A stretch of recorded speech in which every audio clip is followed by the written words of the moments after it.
Zdravo, zdravo, dragi moji, dobrodošli nazad na moj kanal. Veliki pozdrav. Yağmur Yüksel, jedna od talentovanih glumica turske televizije koja nije dobila dovoljno priznanja. Možda se sjećate po ulozi Dilan u seriji Krvavo cvijeće osveta. Krvavo cvijeće osveta koja je postigla veliki uspjeh između 2022. i 2025. godine. Međutim, nakon ove serije, Yüksel je gotovo nestala sa ekrana. Iznenadivši svoje obožavatelje, šta se onda dogodilo sa Yağmur? Zašto su druge zvijezde iznenada zasjenile ovu talentovanu glumicu? Malo ćemo detaljnije se osvrnuti na njenu uspješnu karijeru i izazove s kojima se suočila u životu. Yağmur Yüksel nije samo glumica. Ona ima priču punu nepoznatih borbi. Ispričat ćemo od prvih koraka u njenoj karijeri do žrtava koje je podnijela kako bi postigla veliki uspjeh.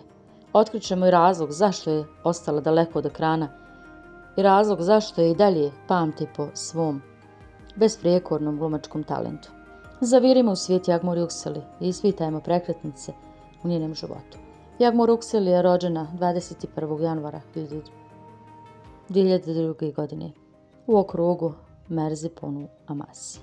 Djetinjstvo je provela u toplom i ljubavnom porodičnom okruženju. Yağmur, odlučno i vrijedno dijete od malih nogu, prenijela je te kvalitete u svoju karijeru. Nakon što je završila osnovno i srednje obrazovanje u Amasi, studirala je sestrinstvo i objavila praksu na univerzitetu u Aydin. Prvobitno medicinska sestra, Yüksel se kasnije pokrenula glumi i stekla obuku u pozorištu. Karijeru je započela kao medicinska sestra i radila je otprilike 2 godine. Još jedna značajna prekretnica u njenom životu bila je uloga Dilan u seriji Krvavo cvijeće osveta.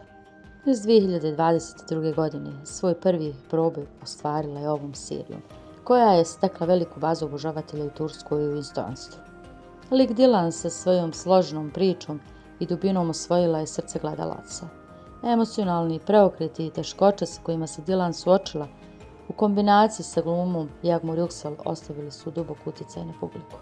Ova serija učinila je Yağmur Yüksel nezaboravnim imenom na turskoj televiziji, iako je njeno ime povezano sa Yükselom Kayhan'om tokom serije.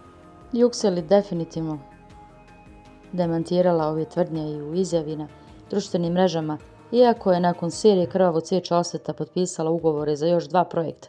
Ova serije se nisu emitovale iz različitih razloga. Njeni fanovi čekaju njen povratak sa još jednim jakim projektom. Veliki pozdrav!